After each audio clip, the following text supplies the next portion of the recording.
Bagi Anda yang baru saja bergabung, berikut berita utama kami hari ini.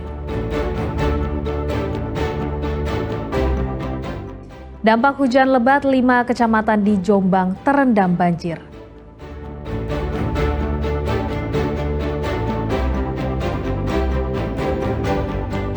Tim damkar menyelamatkan mahasiswa di Surabaya yang hampir tewas terjebak asap di kamar indekos. Festival balon di Tulung Agung berlangsung meriah, balon udara aman karena diberi tambatan tali.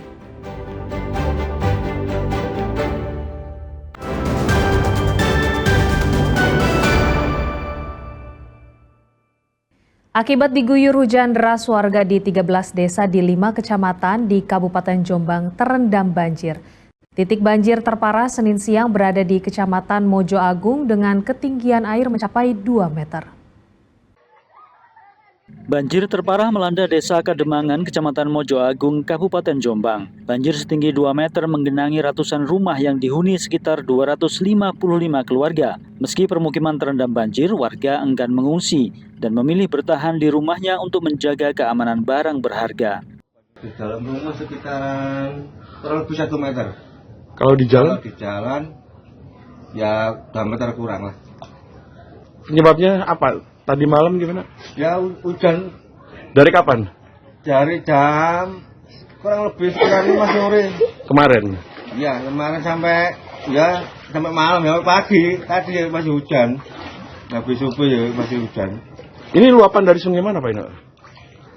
Sungai apa? Banteng ya Min? Banteng sama Sungai Kali Gunting. Banjir yang menggenangi kawasan ini akibat tingginya curah hujan yang terjadi pada Minggu petang hingga Senin pagi. Dampaknya, Sungai Gunting dan Catak Banteng meluap ke permukiman warga karena tak mampu menampung air hujan. Banjir di Desa Kademangan kali ini merupakan yang terparah sejak setahun terakhir. Untuk menjaga keselamatan warga, tim BPBD dan TNI berjaga di lokasi, mengantisipasi air meluap lebih tinggi karena mengingat potensi hujan masih kembali mengguyur kawasan ini. Dari curah hujan tadi malam, dari sore sampai pagi itu, yang terdampak desa di Mojo Agung itu kurang lebih 8 desa. 8 desa meliputi wilayah yang dekat-dekat sama Kali Gunting. Yang terparah di Kademangan, yang tadi kita survei itu kurang lebih 2 meteran Pak, itu airnya. Ketinggian air? Ketinggian air. Data BPBD Jombang, banjir pada hari Senin melanda 13 desa di 5 kecamatan Kabupaten Jombang. Selain di Kecamatan Mojo Agung, banjir juga melanda Kecamatan Sumobito, Kudu, Kesamben, hingga Mojowarno. Warga diminta tetap meningkatkan kewaspadaan karena saat ini curah hujan tinggi. Dwi Mujarso melaporkan dari Jombang. Seorang mahasiswa perguruan tinggi negeri Surabaya nyaris tewas di dalam indekos akibat terjebak asap tebal. Korban membakar arang di kamar mandi hingga nyaris membakar kamar indekos. Beruntung petugas PMK dan penyelamatan berhasil mengevakuasinya. Petugas dari Dinas Pemadam Kebakaran dan Penyelamatan Kota Surabaya mengevakuasi Yeheskel Porba, salah satu mahasiswa perguruan negeri di Surabaya yang terjebak asap tebal dan menghirup gas beracun dari pembakaran arang di dalam kamar mandinya. Evakuasi berlangsung dramatis. Pasalnya, petugas harus mendobrak dan merusak paksa pintu kamar korban. Saat berhasil masuk di dalam indekos korban, mahasiswa asal Kabupaten Bekasi ini sudah tidak sadarkan diri. Kita dobrak, terus di dalam situ korban ada di kamar mandi, terus di situ ada arang dan kamarnya itu berantakan gitu. Terus kita bawa keluar supaya dapat udara bebas karena asapnya memang sangat-sangat padat dan itu sampai nyegrak ke orang yang masuk gitu. Sehingga dibawa keluar terus kita CPR sampai ada bantuan datang. Tidak diketahui penyebab pria berusia 22 tahun ini membakar arang di kamar mandinya hingga membuat heboh warga sekitar Penjaringan Sari. Namun untuk mengetahui penyebab pasti aksi ceroboh korban ini masih dalam pendalaman polisi. Ternyata memang betul ada asap, ada petugas PMK sudah datang. si pelaku ini melakukan pembakaran arang di kamarnya. Itu adalah karena asap, dia mungkin pingsan, ya. Baru kita dobrak untuk evakuasi, dibawa ke rumah sakit. Usai berhasil dievakuasi, korban dilarikan ke rumah sakit untuk penanganan medis lebih intensif. Dari Surabaya, Arif Purwanto melaporkan. Informasi ini bisa menjadi peringatan bagi kita semua, terutama pemilik toko, agar tidak sembarangan meletakkan ponsel. Di Bangkalan, Madura, seorang pemilik toko kehilangan ponsel saat melayani pembeli. Berdasarkan rekaman kamera pengawas, pencuri ponsel adalah seorang bocah yang datang bersama pembeli tersebut. Kamera pengawas CCTV merekam seorang bocah yang mencuri ponsel di sebuah toko kelontong di Kelurahan Pejagan, Bangkalan. Ponsel pemilik toko itu diduga sudah diintai saat korban meletakkannya di atas etalase toko. Seorang pelaku yakni pria dewasa mengalihkan perhatian pemilik toko dengan mengisi bensin motor. Saat itulah bocah yang dibonceng pelaku mengambil ponsel korban. Setelah selesai, kedua pelaku langsung tancap gas. Pemilik toko baru menyadari ponselnya hilang setelah mengecek rekaman CCTV yang terpasang di sejumlah sudut toko. Itu ditaruh di meja sama istri saya. Kemudian si calon pencuri ini pura-pura beli minuman. Setelah itu kembali ke sepeda motornya rembukan. Kalau habis sudah ada di meja supaya segera dieksekusi.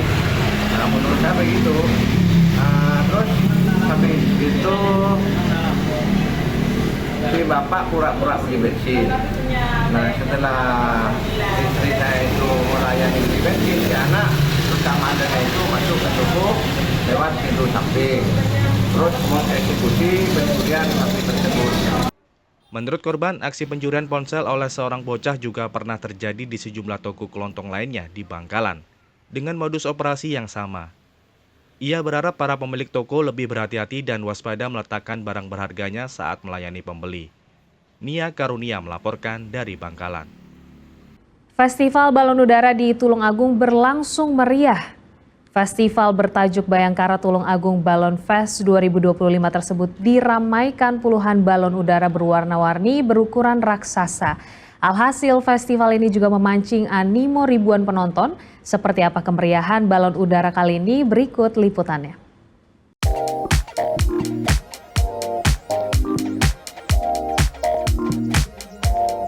Langit di Desa Notorejo, Gondang, Tulungagung terlihat indah karena dihias aneka balon udara berwarna-warni. Festival balon ini digelar oleh Polres Tulungagung bertajuk Bayangkara Tulungagung Balon Festival 2025. Total dari 19 peserta dari Tulungagung dan Trenggalek, serta 20 tim penerbang balon dari Wonosobo dengan jumlah balon udara 40 lebih ini antusias menerbangkan balon udara berukuran raksasa hingga memikat animo para penonton. Salah seorang peserta dari Wonosobo mengatakan senang melihat antusiasme masyarakat yang sangat tinggi. Namun karena faktor cuaca yang kurang mendukung dan hujan sempat mengguyur di lokasi menyebabkan banyak balon yang gagal terbang. Untuk persiapan dari kita nggak ada persiapan, soalnya ini balon Lebaran Idul Fitri. Kami biasanya di Wonosobo itu Idul Fitri 7 hari festival balon. Jadi dari tim Wonosobo ini bukan balon baru, tapi balon bekas hari raya Idul Fitri kayak gitu. Tadi gimana untuk proses penerbangannya, ada kendala? Kalau proses penerbangannya tadi nggak ada kendala, cuma sudah di pengasapan turun hujan sebentar, jadi balonnya nggak bisa naik kayak gitu. Untuk cuaca di Jawa Timur saat ini termasuk buruk kayak gitu. Festival balon udara ini bertujuan untuk memfasilitasi para penggemar balon udara agar bisa menyalurkan hobinya, namun dengan cara yang lebih aman. Pasalnya, balon udara kali ini tidak diberi petasan, dan tidak dilepas begitu saja di angkasa. Namun oleh pemiliknya, balon udara diikat atau ditambatkan sehingga tetap terkontrol. Acara ini sebenarnya kita adakan menjadi fasilitas bagi masyarakat untuk menyalurkan tradisi kebiasaannya menerbangkan balon udara yang selama ini dilepas ke langit sehingga membahayakan penerbangan, merusak jaringan listrik, mengakibatkan kebakaran. Sekarang kita beri fasilitas. Teman-teman masyarakat yang punya hobi bikin balon, silahkan bikin balon sebagus-bagusnya, tapi kemudian diikat dan tidak kemudian pilih. Jadi bisa memberi manfaat bagi masyarakat. Balon udara tidak lagi mengganggu, tapi justru memberi manfaat bagi masyarakat. Gitu ya harapannya ya. Festival Balon Udara 2025 ini didukung penuh oleh pemerintah Kabupaten Tulungagung. Pasalnya, melihat antusiasme masyarakat yang cukup tinggi serta bisa menjadi penggerak ekonomi UMKM, pemerintah Kabupaten Tulungagung berencana akan menggelar event serupa untuk meramaikan peringatan Hari Jadi Kabupaten Tulungagung pada akhir 2025 mendatang. Danu Sukendro melaporkan dari Tulungagung.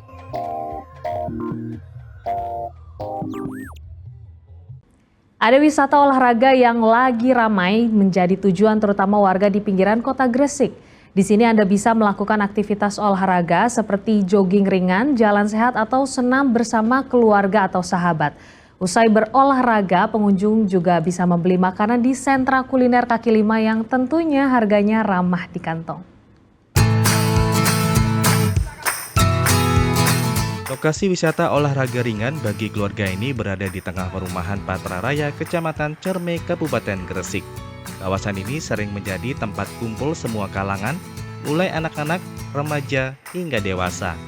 Untuk berolahraga, baik jogging, jalan kaki senam, bulu tangkis, senam, ataupun olahraga ringan lainnya.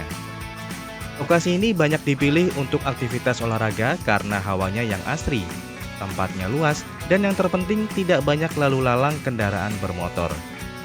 Kita ini lagi mencari olahraga sehat, olahraga yang murah meriah, dan juga lokasinya di sinilah tempatnya sepi, enak dibuat lari, jauh dari polusi. Hampir setelah olahraga kita nanti bisa langsung kulineran di depan. Di sana nanti banyak kulineran, ada musik hiburan dan lain-lain. Setiap minggu kita selalu kesini setiap pagi untuk jogging karena di sekitar sini itu hampir semua perumahan atau desa semua olahraga di sini di Patra. Untuk kenapa kita memilih ke sini karena memang lebih murah, tidak mengeluarkan biaya apapun kecuali parkir dan banyak wisata kuliner di depan. Jadi habis jogging mungkin yang lapar atau kepengen kulineran bisa sangat recommended untuk daerah Cerme Gresik. Selain itu, bagi anak-anak yang diajak orang tuanya berolahraga bisa bermain perosotan atau ayunan disediakan di taman bermain. Usai lelah berolahraga, para pengunjung bisa menikmati aneka jajanan yang dijual para pedagang kaki lima. Aneka kuliner yang enak itu juga dijual dengan harga murah. Sri Rama dan Sujianto melaporkan dari Gresik.